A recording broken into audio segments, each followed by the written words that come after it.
Welche 4 Dinge kannst du eigentlich am Schlagzeug so gut wie immer üben?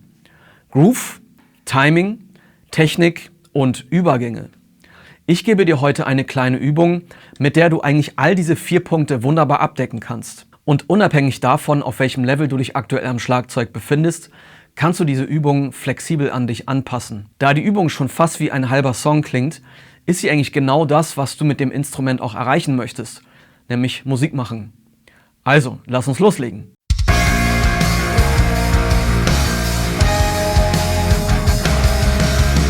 Hey moin, ich bin Aram von Groove Dynamics und schön, dass du wieder dabei bist und zuschaust. Ich erkläre dir ganz kurz, wo wir eigentlich hinwollen, also was das Ziel dieser Übung ist.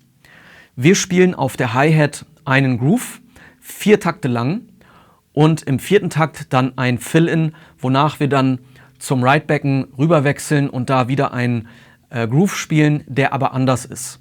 Aber auch da spielen wir dann wieder im 4. Takt ein Fill-In und gehen zurück zur Hi-Hat. Immer wenn wir hin und her wechseln, also von der Hi-Hat zum Right-Becken und vom Right-Becken zurück zur Hi-Hat, spielen wir nach dem Fill-In einen Crash. Diese Übung kannst du so lange spielen, bis dir irgendwann langweilig wird. Das wäre dann der Zeitpunkt, wo du das Tempo erhöhst. Also hierbei geht es auch darum, deine eigenen Grenzen herauszufinden, wie schnell du eigentlich diese Übung spielen kannst und wie sicher. Wann ist der Zeitpunkt, wo du die Kontrolle verlierst, wo alles auseinanderbricht, wo du nur noch Fehler machst? Das wäre dann der Zeitpunkt, wo du das Tempo dann wieder senken solltest, damit du das dann wieder sicher spielen und kontrollieren kannst. Wie ich schon am Anfang gesagt habe, kannst du diese Übung flexibel an dein Level anpassen. Also wenn dir das Fill-In, was ich jetzt hier vorgebe, für dich zu leicht ist, dann mach ein komplizierteres Fill-In daraus. Aber es geht nicht darum, dass du jetzt ein kompliziertes Fill-In spielst, sondern diese Übung ist dazu da, dass du wirklich von vornherein sauber die Grooves spielen kannst, wenn du hin und her wechselst, gut in der Time bist, dass du das Gefühl hast, es grooved und dass du dich einfach wirklich sicher fühlst und dass das Ganze Spaß macht. Du kannst also den Schwierigkeitsgrad linear steigern und nicht exponentiell, ansonsten verlierst du den Fokus auf diese Übung. Und das wäre dann nicht Sinn der Sache.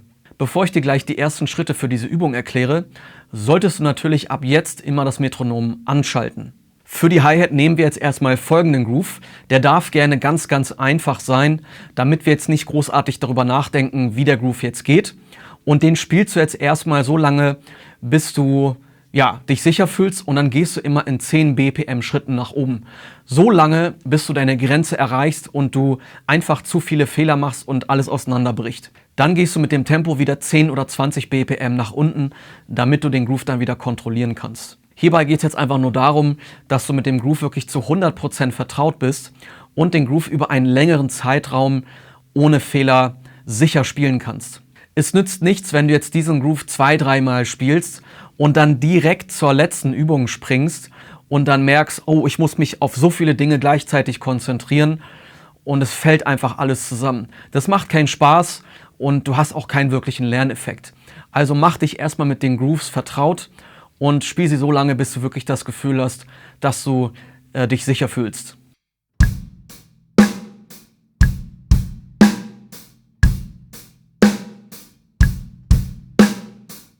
So, als nächstes nehmen wir einen Crash dazu, was wir am Anfang spielen und dann alle 2 Takte.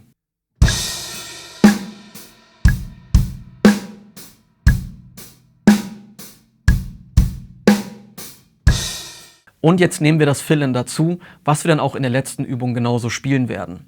Und zwar spielst du im 2. Takt auf der Zählzeit 4 Sechzehntelschläge. Das heißt rechts, links als Rechtshänder und wenn du Linkshänder bist, dann natürlich links, rechts. Nach dem Fill-In spielen wir dann weiterhin das Crash alle 2 Takte. Das heißt, du startest mit dem Crash und nach dem Fill-In spielst du dann wieder das Crash.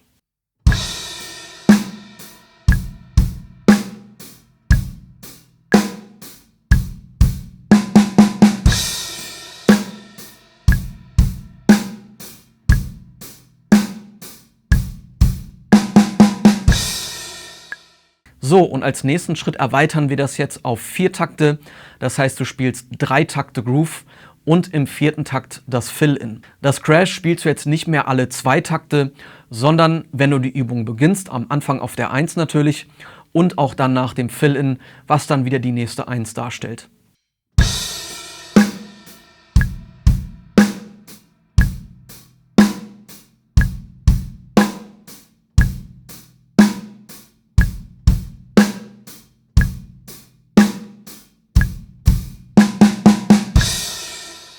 So, das Ganze machen wir jetzt auch mit dem Ride-Becken.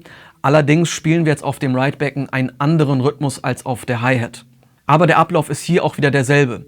Das heißt, du spielst erstmal den Groove so lange, bis du wirklich deine Grenze vom Tempo erreicht hast und du den Groove über einen längeren Zeitraum gespielt hast. Dann fügst du einen Crash alle 2 Takte hinzu. Dann fügst du das Fill-In im 2. Takt hinzu und dann erweiterst du, sodass das Fill-In in den 4. Takt rutscht und du das Crash nur noch alle 4 Takte spielst. Und wenn du jetzt den Eindruck hast, du hast das auf der Hi-Hat so lange gespielt, dass du dich wirklich sicher fühlst und auch auf dem Ride-Becken, dann bringst du jetzt beides zusammen. Das heißt, du spielst jetzt genau diese 4 Takte mit der Hi-Hat und wechselst nach dem Fill-In auf das Ride-Becken, spielst dann wieder die 4 Takte, dann wechselst du nach dem Fill-In wieder zurück auf die Hi-Hat. Da würde ich auch wieder erstmal ganz langsam anfangen, zum Beispiel bei Tempo 60.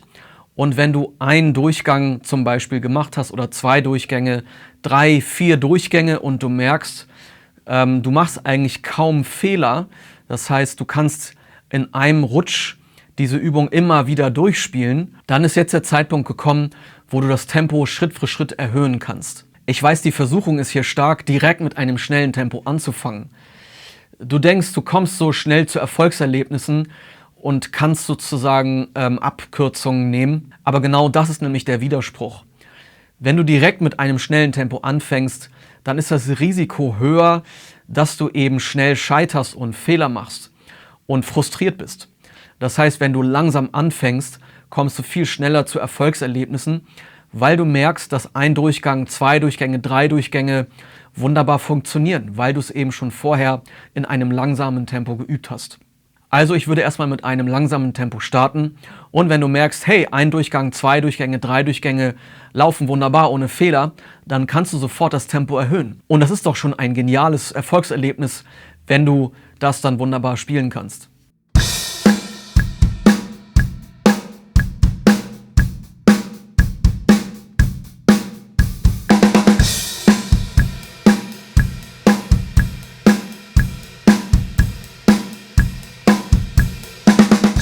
Und wenn du jetzt diese Übung so oft schon gespielt hast, dass du mehr Herausforderungen brauchst, dann variiere die Grooves oder die Fill-Ins. Das überlasse ich jetzt dir.